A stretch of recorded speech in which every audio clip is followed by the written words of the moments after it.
Does fighting with your spouse get you down? Is you like constant battle? Oh, wait, I forgot my thing.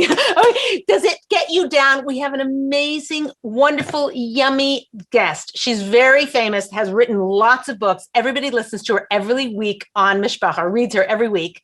It's Sarah Chana Radcliffe, and you are just very treasured to be here. We'll see you soon.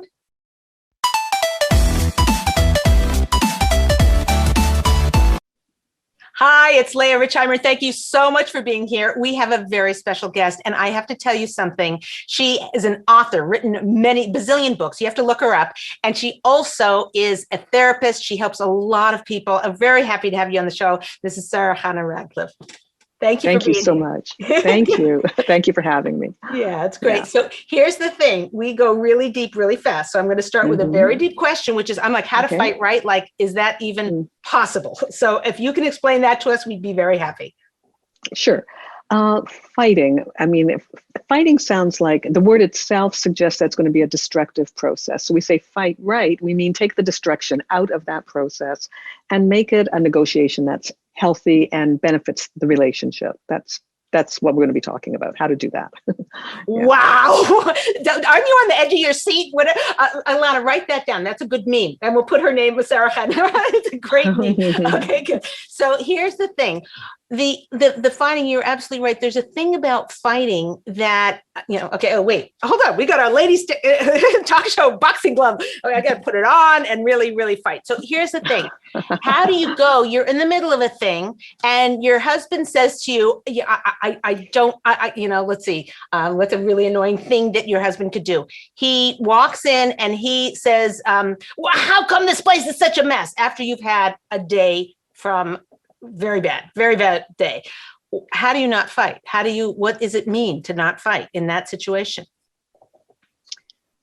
I mean, we always have to have like a very big picture running on top of everything so that we're not caught off guard. Actually, in the letter to the letter for the ages, a commentary on the Ramban, I think put out by Art Scroll, it says on page 1, you need to be prepared for everything. And for every little, like for your children to bother you, for your spouse to bother you, for your friends and neighbors to bother you, the drivers on the street, whatever, people will bother you. So let's not be like surprised. And especially this guy walks in and says that, it's not going to be the first time unless you've only been married one day. I mean, it's like, it's so if you're prepared and you have this kind of bigger view, you've already thought about what you're going to do. I mean, today we're thinking about it together. What are you going to do? How are you going to not get into a very bad scene that will harm the feelings between the two of you in this moment and also for the whole marriage, because everything is cumulative. Each time that you do a little poke at your hearts, it makes a bigger and bigger dent, until you can break those hearts. And that's what we're trying to avoid. So yeah, he was wrong. Okay. And you have to let your partner be wrong, and you're going to make it better. You have to be willing to do that first. Like the mentality of, well, why should I be good if he's so bad? There's an answer to that because it's your marriage, okay? Not just his marriage. It's your relationship. And there's nothing you can do or say in marriage that's not a boomerang. You put it out, it comes back and smacks you in the head or kisses you on the cheek, okay, depending on what you put out. So you're going to have to know in advance, what are you going to do when you get a totally uncalled for awful remark?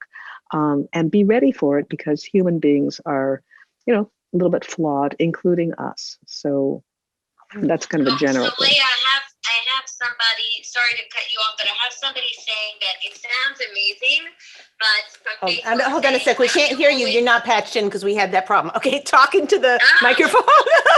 Okay, so maybe you could, if they don't hear it, you can just say, repeat it. No, they're hearing it. Yeah, go ahead. Someone's saying it sounds amazing. Someone from Facebook is saying it sounds amazing. However, I do always feel prepared, but those are also the times that something unexpected does happen, and then obviously she loses it.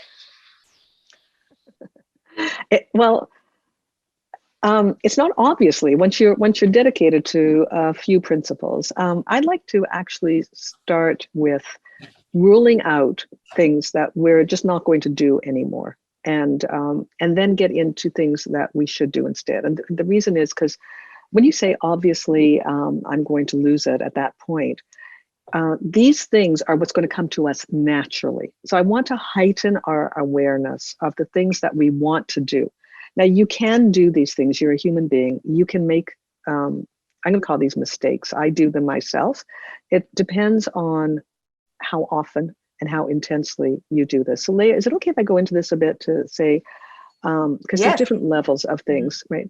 So like if you goof it up once a year and start screaming like a banshee woman, you know, and say horrible things, maybe once every 2 years. Really, the question I ask people is, how often could your spouse verbally abuse you and it wouldn't harm the relationship really? Would you say that's once a year or once a month or once a week or once a day? You know, how often do you think you would be able to do well with your otherwise loving spouse if they, you know, just stuck these little things of verbal abuse, and that's, you know, or, you know, awful something or other? And most of us would say, well, once a day is a lot, is too much for that, because negativity undoes the positivity. You can be loving, loving, loving, but boy, if you just slap somebody's face in between that, it completely undoes it. All right, it's like not popping a my balloon. fault. Yeah. You know, I'm just the bearer of that bad news. I'm not making it that way. That is a reality. So the more often we do any of these things, the more damaging we are being to our own marriage, not your spouse, it's to yourself. You only have as good a relationship as both you and your spouse are happy, okay? Not you, you and your spouse have to both feel good in order for this to be a good marriage. Okay, so starting with the most mild and probably the most common things that we want to stop doing is counterattacking, which is almost instinctual. So, you know, somebody comes in and says like, you left your stuff all over the counter, you know, like, why do I have to look at this? It's very instinctual for us to go, so you left your socks on the floor and I had to do this for you and that for you, you know, like, and that's called like, they threw a ball at you and you threw it back, okay? Like we're like, you got a tennis racket, a ping pong thing going here. That is called a counterattack. And we might blame the person in that they do exactly the same thing we do on a different day or a different time. Or maybe they don't do this thing, but they have other faults. You know, they do other things wrong. So I leave dishes on the counter. So you never pay your bills, you know? So, and we start talking about this irrelevant thing in the service of a counterattack. Or we say to somebody like a general wipeout of all of their complaints. We say, you know what, you'll never be happy with anything I do. Okay, like, you know, we just kind of discount, diminish everything they're saying. Basically, they threw something at us, we toss it back. Okay, we don't want it. And we do that because it's painful. That's why I say it's instinctive. Nobody likes to be criticized. So we have to, and we have different levels of sensitivity. I mean, if you come from a home where you were criticized to death growing up, you probably have even a more, you know, kind of bigger wound there, a sensitivity. The layers have been peeled away. You're raw, all right? So please don't ever say anything bad about me. And if you do, you're going to get it so much worse right back in your face, right?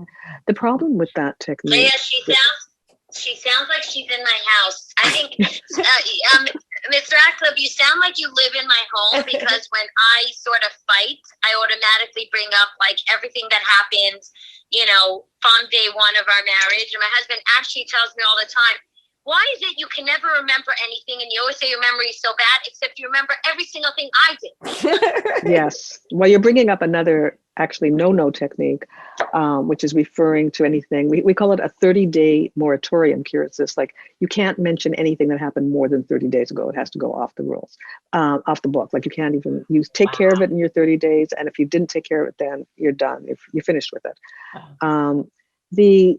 The point of both of those kinds of techniques, where we're mentioning there's also something called the kitchen sink technique, which is related to this, where now that my mouth is going, it's not just from the beginning of, you know, the marriage, but it's like every fault you have, plus your mother's and your father's and your brothers.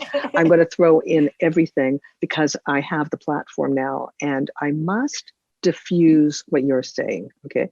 So, because it feels life-threatening to us. Now, that point is what causes us to lose our minds. Like when we feel so attacked and that we want to give all this garbage back, it's because our fight or flight defense reaction sets in. At that point, our thinking brain shuts down. Okay, and we're working on the amygdala and the lower primitive parts of the brain that are out just to survive. And in that mode, we can say and do things that are really not relationship minded. They're not future minded. They're not anything minded, because the mind is offline. Okay, they are simply to get this pain off of me. Is this, you're talking about the difference between action and reaction? Like we're having all these reactions without even sort of, it's bypassing our brain. It's just like, we're just doing. Absolutely. Okay. Absolutely. Fine. Yeah. It's just something that maybe we copied, even that we downloaded from our parents, or that we just practiced a lot in childhood with our siblings or whatever it is. It's very primitive. And if anybody saw it, and looked at it, we would look crazy at that time. We are sounding crazy, acting crazy. It's from the defense part. I've heard this happens to other people. Yes, I no, just Leah, just say it. I heard it happens to Sarita. Right. That's okay. And by the way, she has reshus from her husband to talk about their marriage. Okay, we asked a lot of rabbis, so just in case anyone's worried about that. Okay, cool. So there we go. Okay, so go ahead. So one up from these, like just throw it back to you. There's a class of hurtful things, because if I threw it back to you, but you threw it back to me after that, then I'm still feeling threatened, and I'm going to up the ante. And so I might get a little bit more what we call verbally abusive. So I'm going to insult you. I'm going to call you names. I'm going to be sarcastic. These are hurtful words. Now, before I just said, you do the same as I do, so to stop complaining, okay?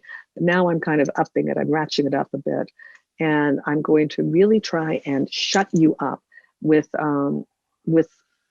my best insults. I might lecture you and talk. You won't be able to get a word in edgewise while I'm teaching, preaching, or I'm mimicking you. I'm insulting. Does that sound familiar? No, this is so sad, because it's like, it seems like there's no way out. You're just describing. There is no. I'm just describing. We're going to concentrate on the way out, but I do want to bring this to our attention that this is easy for all of us, even no matter how educated we are, how smart we are, how many things we've studied, how many books we've read, how much therapy we've had. Okay, it still happens. And it happens because of our limbic system. So what we're going to talk about, helping ourselves through this in a minute. But when you hear these things coming out of your mouth, not your partner's mouth, but your mouth, we have to have a strategy to help ourselves. We'll get to there in a minute. So level 1, we just threw it back in his face. Level 2, we're getting insulting and exaggerating. Okay, you never, okay, and we're bringing up the past, like you said, and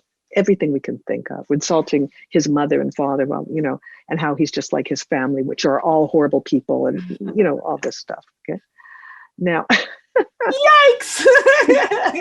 Are we getting lots of hearts and thumbs up? Sorry. Oh, I see. She has a question from a thing. Hold on. Let her just finish. Then you can go with your question. Hold on a second. Yeah. Okay. Yeah. But definitely, people are definitely relating, because I think that probably fighting right almost seems like an oxymoron when it comes to marriage. Mm-hmm. I mean, fighting is just probably the hardest thing. So people are definitely relating. Yeah. Good. Okay. Now, if all of that's not working yet, okay, we've been verbally abusive, but we're getting it back now. And this is what tends to happen. Adrenaline is catchy. Okay, your fire will light his fire, will light your fire. It's going to get bigger and bigger. Soon we're up to what I call truly destructive techniques, things that kind of rip your heart out. So now we have physical movement, because the body is getting more and more alarmed, and there's more adrenaline running through us, and the muscles are getting ready to really run or attack. That's what the limbic system does for us. The emergency fight or flight thing is turned on higher and higher. So now we're slamming a door, we're cursing, our language is like off the wall. We're screaming, like, our voice is getting higher and higher. It's like there's a fire going on. We're threatening, we're throwing things, maybe glasses smashing perhaps, or we're threatening divorce. We're wondering out loud why we ever got married. We're saying it was a big mistake. It's getting very, very destructive and intense. And it might have been because we left the glass on the counter, or who knows what the original issue was, right? The original issue is far removed. There's no negotiation or problem solving. This is just like, you are a major threat to my well-being, and I will fight for my life. That's what we're really doing. Some people will go very cold, and, and so they're not really loud, they're not breaking, they're not smashing, they're just, they're zipping it, and they're gone for some number of hours or sometimes days, and in some cases weeks. I've met couples who don't talk to each other for months, because that's their way of protecting themselves. So it's not necessarily loud, but it's very destructive. Okay, so moving we down need to the this bedroom. is yeah. Let's get to the solutions. This is so, I feel so bad, and you're putting the tail on what can happen. And there are people who are watching who are like, no, I'm never like that, and I'm whatever. And I get it. And this show is for all the different people who happen to be watching. But you should know, if what she's saying, your things have gotten to that level, there's a lot more work to do. But what she is saying that relates to every person, even if you never raise your voice and you never get that, there is a understanding of reaction versus action. In other words, your fight or flight is making you, and I had a pre-show interview, so I got a little tip off, the fight or flight is making you act in a way that you wouldn't choose to do. If you didn't have that, and you're sitting back, or you were watching a role playing, and this one was acting that way, you'd say, wait, time out, guys. Stop raising your voice. Stop bringing up things he did 10 years ago. We'd all know, we'd all be great at knowing how to do it. It's when we're in it that's what you're going to walk us through and tell us exactly what we do in that moment. Yes. So a lot of us. Leah, by the way, Dina from Total Anytime's live stream, Dina loves the 30-day rule, which I think is so powerful. I've never heard that before, but it's brilliant that you have to get something, whatever you want done in that 30 days, or that's it. It has to get off the table. Somebody asked Mrs. Radcliffe if you do hypnotherapy, because your voice is so soothing and relaxing. And, I do, yes, I do. And Sharon asked if you have, from Facebook, asked if you have a book or anything that afterwards you could just let them know. So I don't want to forget that. Well, we can tell her now. The Better Behavior Now is the one that but that's amazing. Okay, good. Okay, that's for children, to raise children, right? It works in marriage too. The examples fine. here are for children, but yes, I would use that for marriage 100%. Okay, like you modify it a little bit. Okay, the Better Behavior Now, but also there's dailyparentingposts.com where they can join your weekly conversation. Okay, so it's actually daily, 4 times a week in the morning, 7 a.m. So you get a little shot for where to aim, because that consciousness, but it has to be ever conscious, has to be driving your behavior. Okay, like that's why it's 7 a.m. those daily parenting posts, because you want to start the day with awareness. That's called a form of mindfulness, right? So I was going to say that no, not all of us are very dramatic and loud and hysterical or emotional, but most of us are defensive to some extent. So what we're not able to do well is accept somebody's completely inappropriate, off the wall, unacceptable behavior. That is a challenge for most of us. Or somebody's direct criticism when we're working so hard and doing our best and really, really tired, and why are you complaining after that? So those two things are challenges, and so we don't always respond in a way that's going to be helpful. Okay, and that's our goal, to minimize damage is number one, because even if you're able to just not do the right thing, but you didn't do the wrong thing, you are minimizing damage. So we're going to start there. That's a level. That's fantastic. That's a level. Okay, we're starting, ladies. We're starting with the solutions. Get your pens out. Alana, take everything down. This is the solutions. And also, if you have questions, type them in right now. This is live. This isn't taped. This is like, hello, we're here. So type your questions in now. Go ahead and let's start with solutions. What some of the things that in the moment people can do. And also you talked about preparedness. Like, is that two different things? No, it's number one. And that's the number one thing. Okay. There's different ways you might want to do that. You might be taking an ongoing marriage webinar, like you're doing that. By the way, I run something also, the Family Circle, every Thursday, which talks about family dynamics. That's a live workshop and recorded and whatever it is. But you can, you can find those things that support you. You can be reading marriage books, and you can be reading, like I said, the daily parenting post Marriage every books. morning. Yes, Okay. yes, and the I daily thought that was parenting. for ladies. That was marriage secrets. Marriage That's secrets. 220 Taurus sources in here, and all the royalties go to Shellenbeis to help people This with is their your marriage. book, eh? Yeah, That's my it's your book. Yeah. It's Archibald I- book, and yeah. So okay, so go ahead. What Yeah, other strategies? and right. I didn't just pay her to keep, just say that. no, but just keep reading and listening to Shiram classes. And like I said, the daily parenting posts, which are about parenting, they're about stress, they're about marriage, about everything. So a little, that awareness of what you're trying to do with your day and your relationship needs to be fed. You don't just wake up aware, aware and conscious. You must feed it every day in order for it to work for you. Okay, so that's number one. Number two, you need to take care of yourself, because if you are very tired and you haven't eaten in hours and you're completely overworked, I mean, your limbic system is already like, let's say on a 10-point scale, it starts off at 8. All right. Somebody has to just look at you sideways and you'll be at 11. So you must take care of yourself, feed your bank, take care of yourself, have fun, have a life that is good for you, meaningful, have friends, have somebody to talk to, write in your journal. These self-care things will keep you down at a 4 so that somebody can mess up around you without you flipping out right away. That's really important. Number 3, keep this sentence in mind, okay? There are hardly any emergencies in family life. Not with the kids and not with your spouse for sure. That emergency is when there's a fire in the kitchen, okay? Emergency is when one kid is chasing another with a knife, all right? These things do happen, but they're not your everyday thing, okay? There are hardly any emergencies, and therefore, you don't need the emergency response to respond for you. If your spouse said something you don't like, it's not an emergency. If you tell yourself, is the house on fire now? Or is somebody got a gun at my head? No? Okay. I actually don't have to take care of this right now. And that's the best thing, because you are telling your brain, calm down. This is not an emergency. We'll take care of it in my time, right?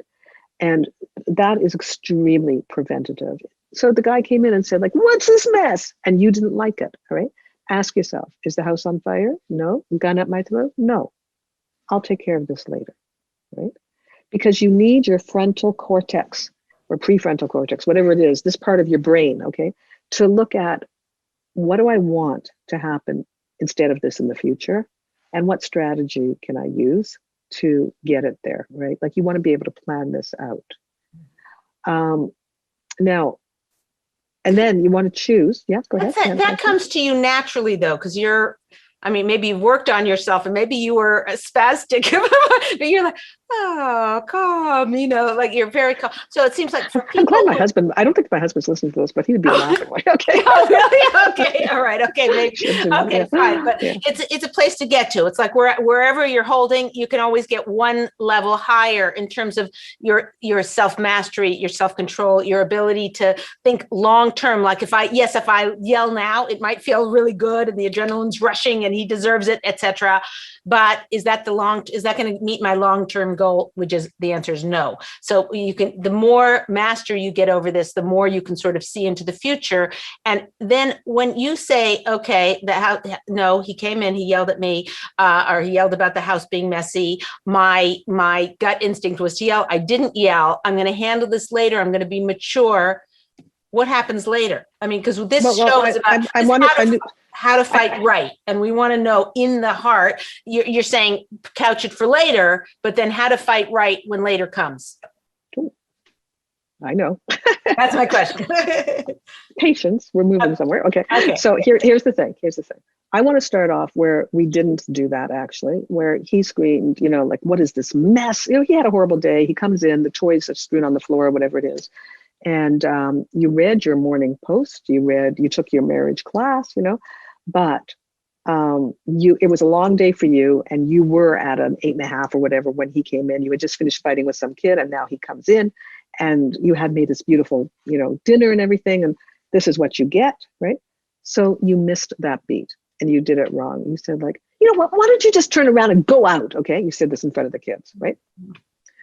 And so he walks in, he doesn't go out, he slams his door. The kids are all looking with their mouth open and you're smashing some pans and then, you know, doing whatever you do. Okay. That's what actually happened. It wasn't so good. So another point to remember is we want quick recovery. Okay. This, we had a bad scene.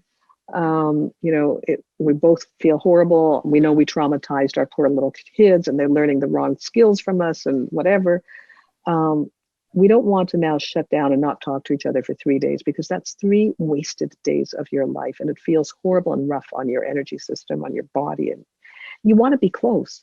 So you need to also keep in mind that the 3 days don't accomplish anything for you. Like they're not healing. What you want to do is learn some faster healing techniques. That is something I do, like a lot of things in the particular family circle that I do. I'll teach people how to use the EFT tapping in order to get themselves straightened out in a 30-second kind of framework, you know, or at least 2 or 3 minutes, you know, and to make themselves normal so that the brain is back online and that they're going to sit down and that they're going to be able to work out their plan that I mentioned. Okay. So we have 2 possibilities. Either we were only at a 3 or 4 when this guy came in and we had a happy day and we had read all our posts and we had read all our books and whatever, and we knew not to answer right then, or it didn't go that way. It went the second way and we had this horrible scene. Okay.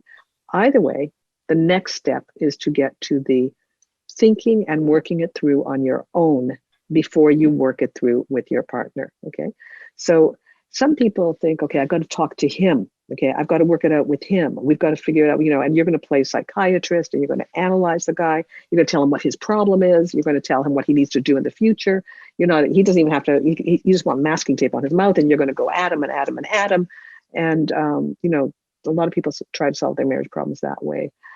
And that's not a collaborative process. It's not a healthy process. The lecturing, teaching, preaching thing is not useful. Okay, it makes your spouse feel like a little kid. Quote a little bit from Victor Miller. Hold on a second. I'm just going to read a quote that the one that Sarit sent me. Sarit, where is it? I'm looking at my thing. Oh, there it is. Okay. Okay. This is a Victor Miller. It says, I'm meeting a nice question to Rabbi Victor Miller. I'm meeting a nice girl who has Yerushalayim, fear of heaven, but she cannot hold a conversation. Should I continue with the shidduch? Should I continue dating her? Right? She can't hold a conversation. So this is Rabbi Miller's answer. It says, the answer, I would say you should grab her before somebody else gets her. Right? A woman came to me, she was fighting with her husband, and she told me the trouble in my marriage is that there's no communication between my husband and me. I said to her, there's too much communication between you and your husband. That's why they're arguing all the time. Stop arguing, stop with all that communication, just keep quiet and everything will be all right. Communication is the trouble, not the solution. A girl who doesn't make good conversation, if she's a normal girl, that you have to find out. If she's a normal girl, the fact that she can't hold a good conversation, very good, marry her. It's amazing. Communication can be overrated. Yeah. So the question is, this is what you're saying. You're saying too much communication. Don't go hammer the guy. Work it out in your head. And how do you do that? This is brilliant. We're working it out in our heart. Okay, first. And when it comes to communication, we're going to see in a few minutes that the skill we need is listening, not talking so much. Okay, it's the listening skill. But first, we're going to turn that skill towards ourselves. Okay. Because it happens so fast. You're just being a normal, good person. All of a sudden, boom, your spouse is doing something that really throws you off and is so painful. So the first thing to do is get yourself out of that physical space to a private space.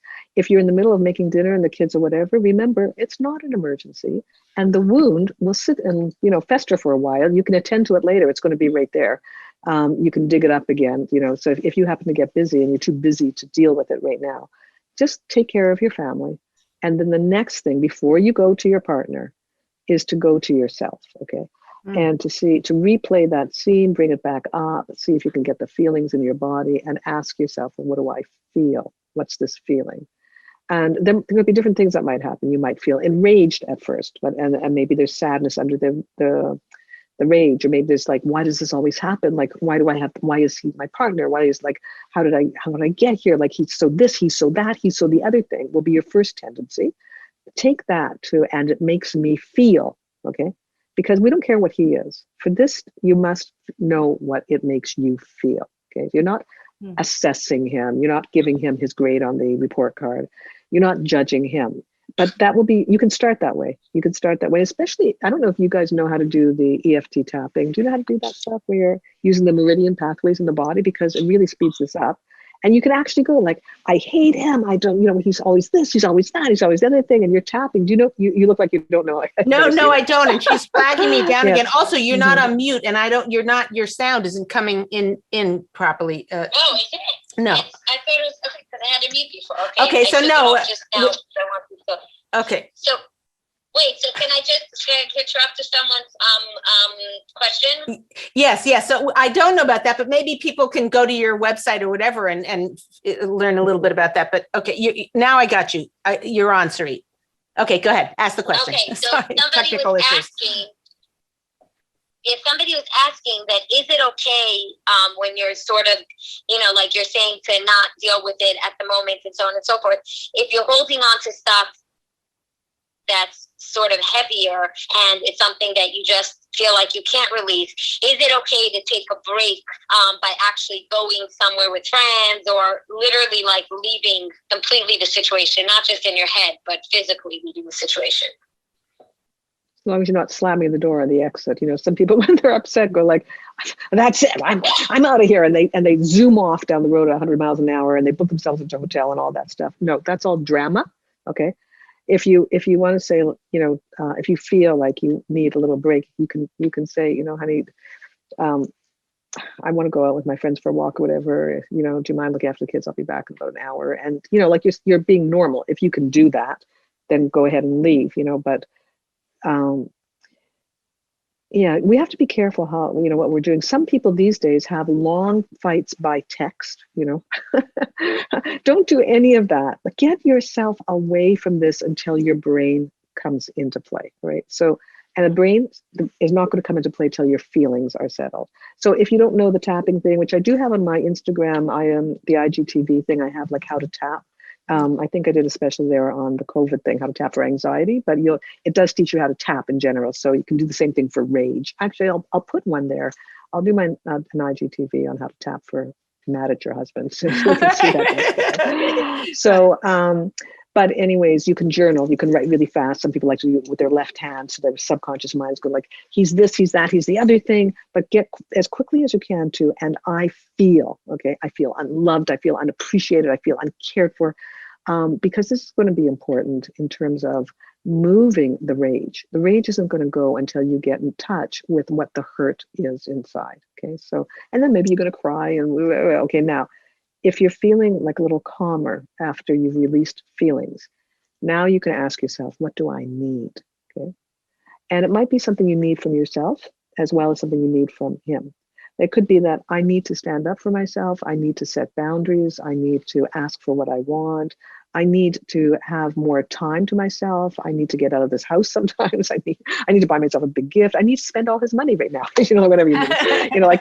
So, whatever is going to shift your feeling and make you feel better.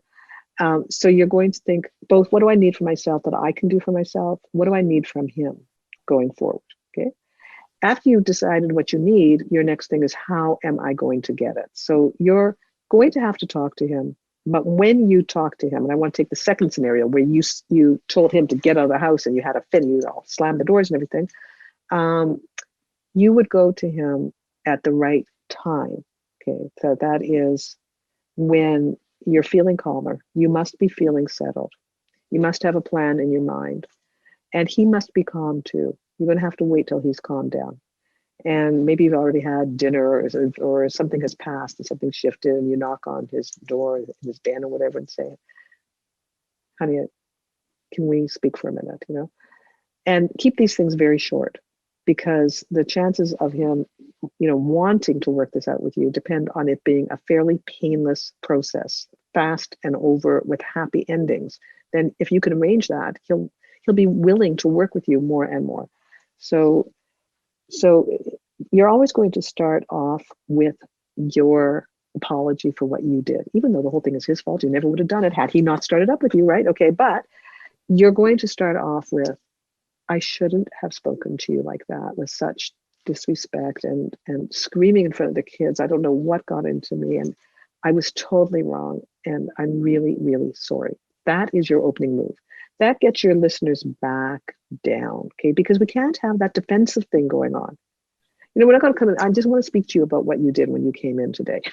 That's not happening. Like, no. Like, you know, it was bad enough the first time around. Yeah, Leah, Jossie was saying that Leah always teaches us this. It's the same philosophy, love. I learned this from Leah and passed it on to my friend. So super cool. So awesome. Well, the other thing that about this is I just was this week was speaking with a fairly newlywed wife. And I said, the most important thing when you have these types of situations is to carry on normally. She said, what do you mean? It's like, okay, he did that and he did and then it's dinner's ready. And you say, oh, dinner's ready, come on down. And you feed him dinner and, you know, and make keep everything as normal and as the machinery oiled and worked it. And she said, really? Like, really? Like she couldn't believe, you know, she thought that was her cue to go in the silent treatment, to go to distance her. They're distant now. Well, you know, what do you mean? You know, it's like normalize, calm, like that. Okay. I'm sorry. You were about to say something. Also, you had said on our pre-show interview, you talked about zero tolerance policy for toxic communication. I really want to get to that because that's crucial, I think, to this whole, I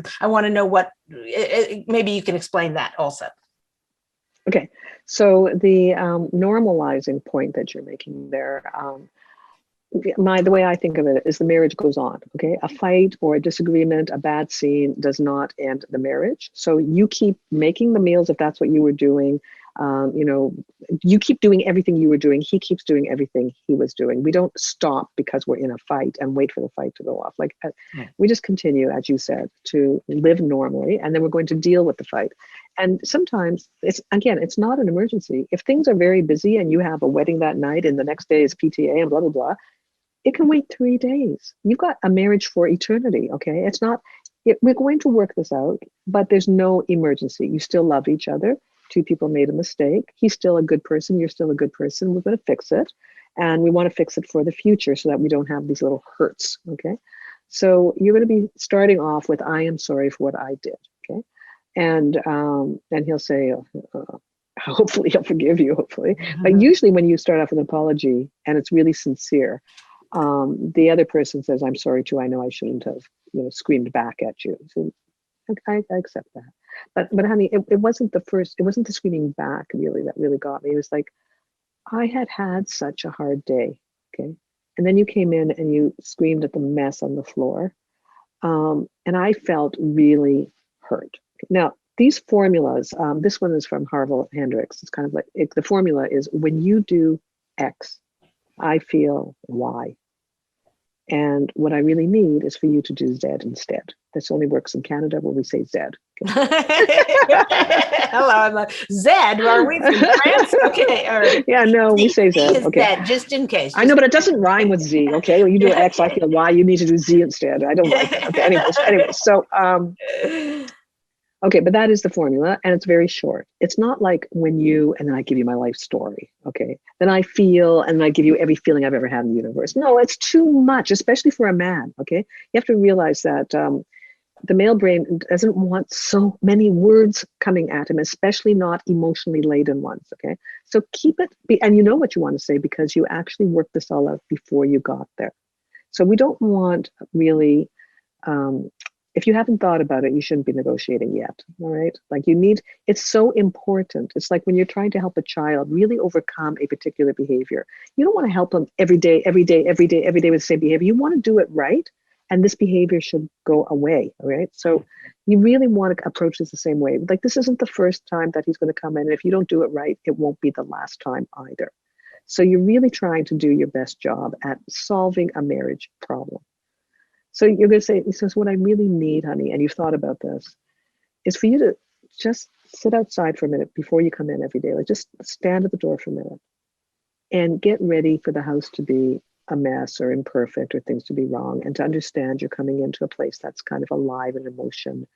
And no matter what you see, to be prepared to just close your mouth that way and say, open your mouth and just say hello. That's it. Just, hi, honey, I'm We have home. our duct tape, our handy Yes, dandy. I'll put the duct tape in the mailbox for you.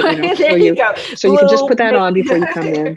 That's it. And yes, making jokes and stuff is very good. And you could say like, I'm going to help you for the first week because I'm going to put some signs on the door, like, and that these signs will be really funny faces or really, some kind of joke or whatever it is. So he has a smile. Maybe that's going to be the cure, so that he doesn't come in grumpy. I don't know, but.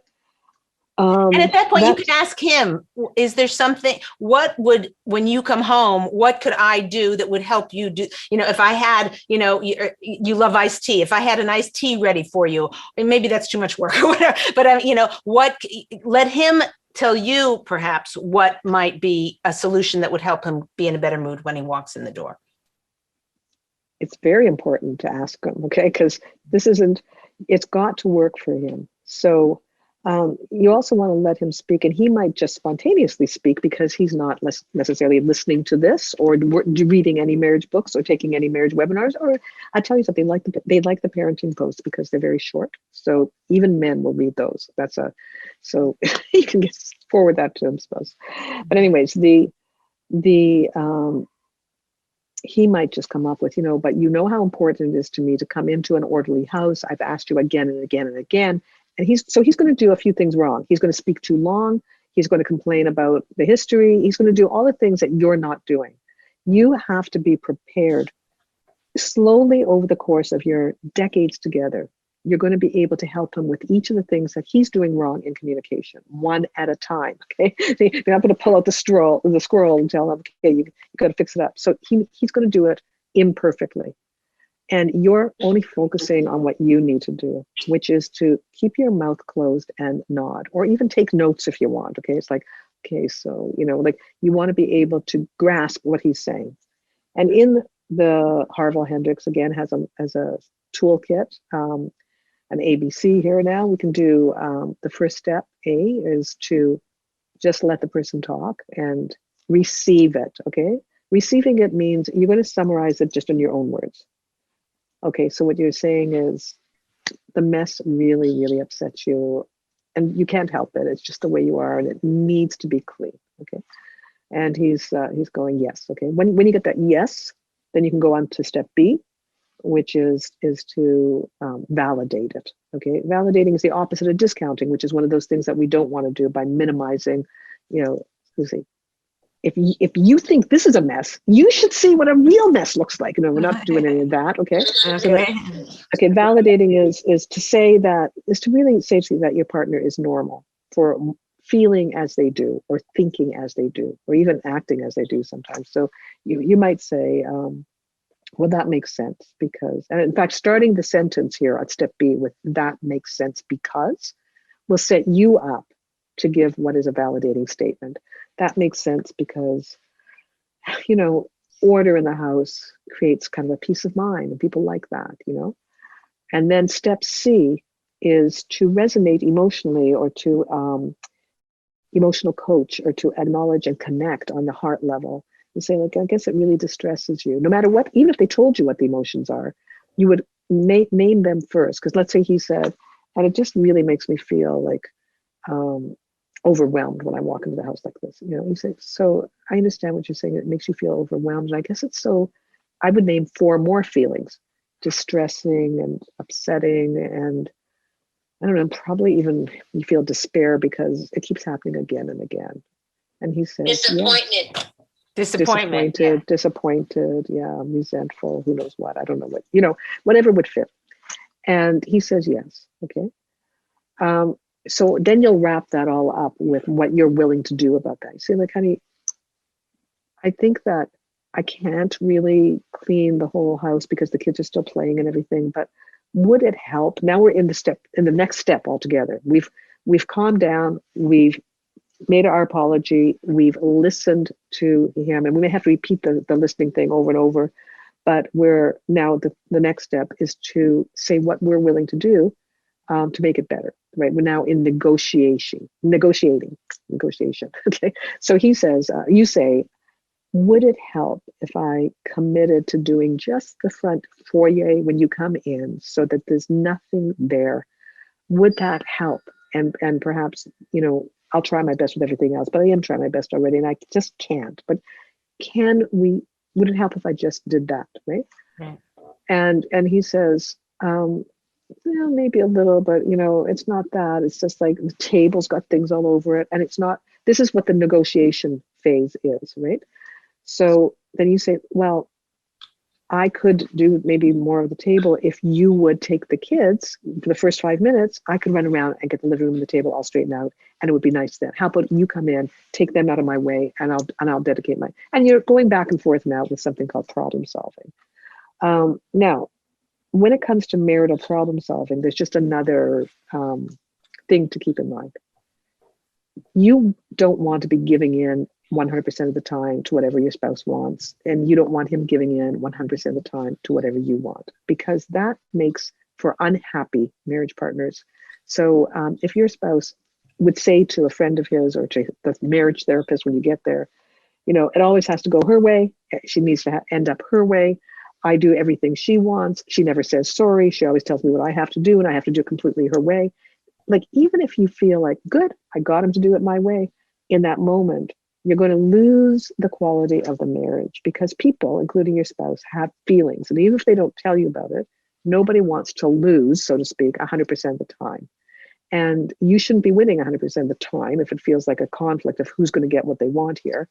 We have to have the ability to give up and give in, 50% of the time. So we're getting what we want a good deal of the time. Don't you be the one to give up 100% of the time, because your resentment will come and do damage later. Okay. So get what you want, insist on it half the time, give up exactly what you want the other half of the time. These are some of the things that will help for a good negotiation. Yeah. For good negotiation. And what about the zero tolerance policy for toxic communication? I wanted to make sure to get to that.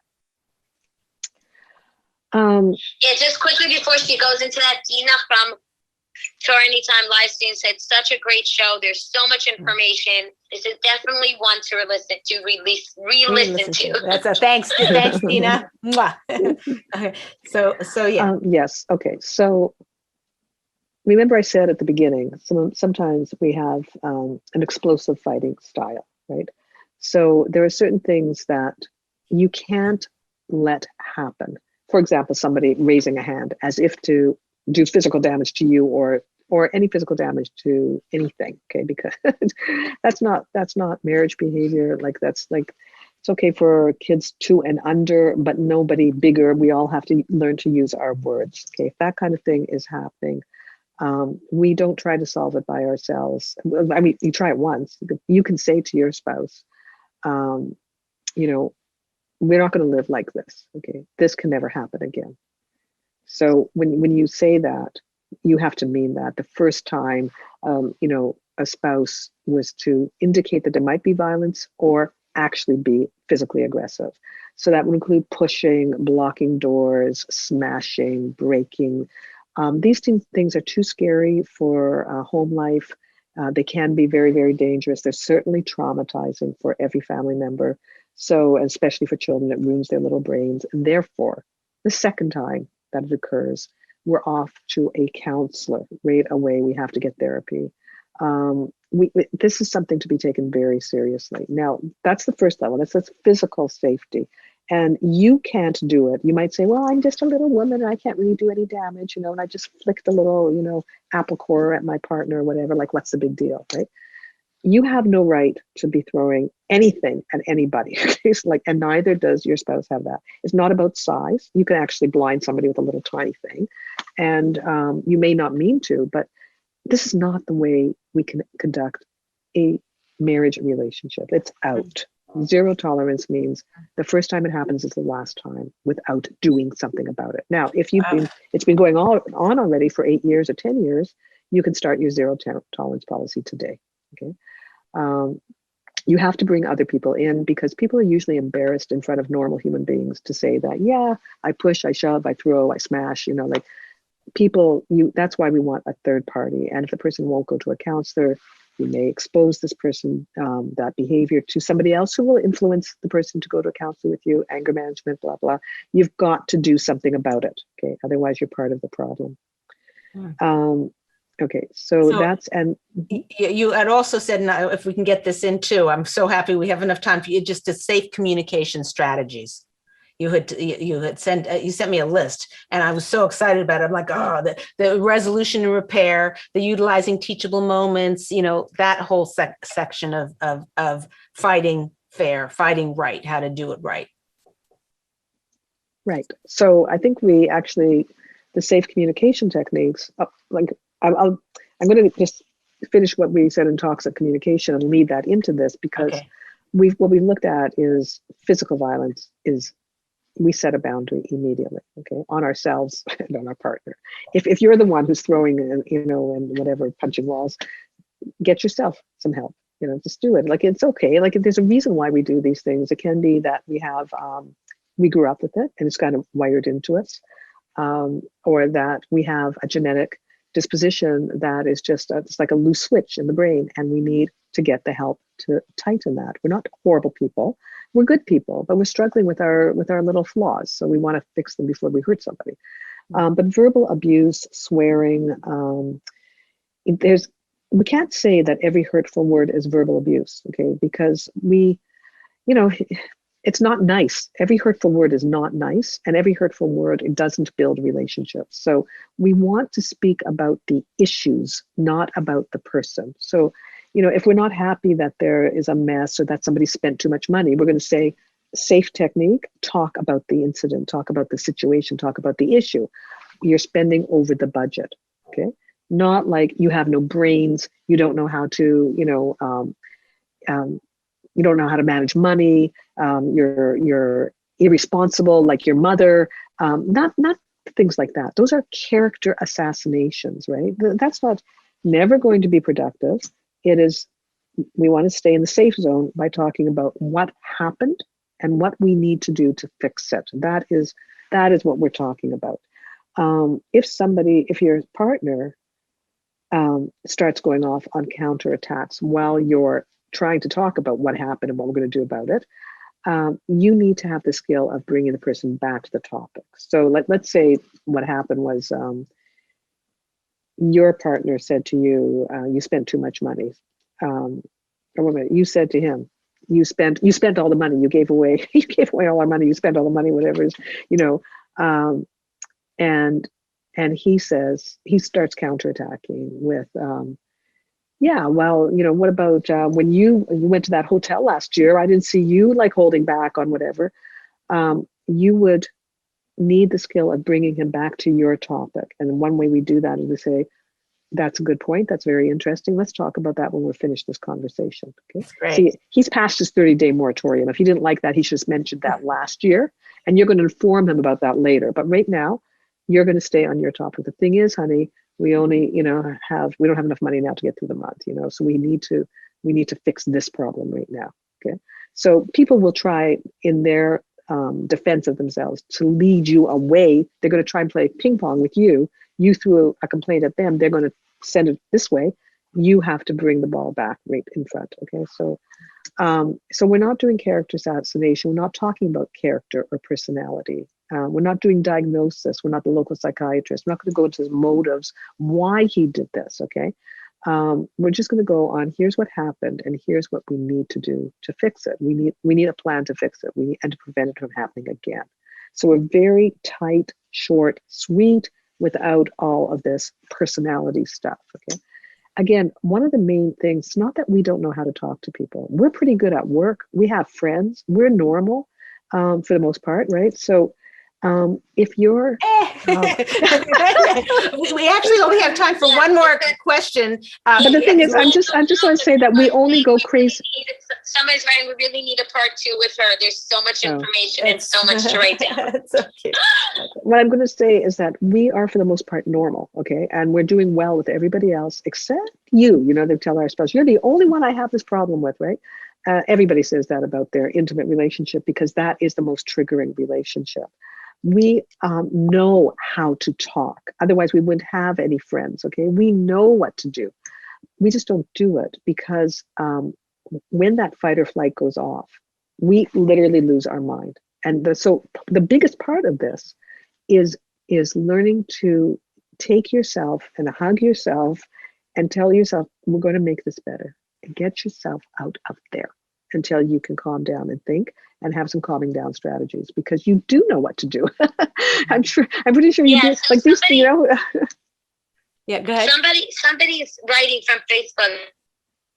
I feel like by the time we have time to talk and go through these emotions, I'm wiped out and can barely think. How do we push through? I just don't know when people have time to discuss, like, meaning your emotions are what's ruling you. And then by the time you actually do calm down because you pulled yourself away, you're just so exhausted, or like the timing isn't right. So it's like, it just feels like there's never, at the moment, you don't want it to be done, but that's the only time you have to get it out, and you can't control your emotions then. Standing on one foot in 30 seconds, then we got to end the show. We're out of time. So, okay, so go ahead. Yeah. It's not true that you can't control your emotions. You choose not to at that time. Okay. You do have control. Well, wait, say that again. Wow. Wow. My 30 seconds repeat it. Okay. Yeah. We're not losing control. We're voluntarily giving it up. Okay. You can control your emotions. And if there was a court of law asking you to do it, you'd be perfect. Okay. This is why people sometimes have to go to jail before they learn how to control their emotions, or they have to get divorced before they learn how. They knew how. They chose not to do it. Okay. So you have this choice. Don't ever tell yourself you can't. Okay. You can. And it'll be so much better for you. And once you get this process in place, you won't be so exhausted anymore, because having, a healthy communication pattern with your spouse is much less exhausting than having things go wrong again and again. So being skilled is important. It's a piece of work. It doesn't come naturally to most of us. We have to learn these things. Come join me at the Family Circle, okay? I do it through Jewish Workshops at jewishworkshops.com. And we explore it in depth every week. We've been going for years already. We're not going to run out of things to say. Because it's a piece of work. Yeah. Okay, I am so grateful to you. This has been eye-opening and powerful. And if you, as she said, watch it again to get all the pieces into your heart and into your head, so that they can go into your actions and you can be closer than ever. Okay, thank you so much, Mrs. Radcliffe, for being on the show. Loved having you. It's really, I think everybody got a lot out of it. This is Leah Richheimer. Thank you so much. Yeah, thank you so much. It's Leah Richheimer for the Ladies Talk Show. We'll see you next time. Thanks.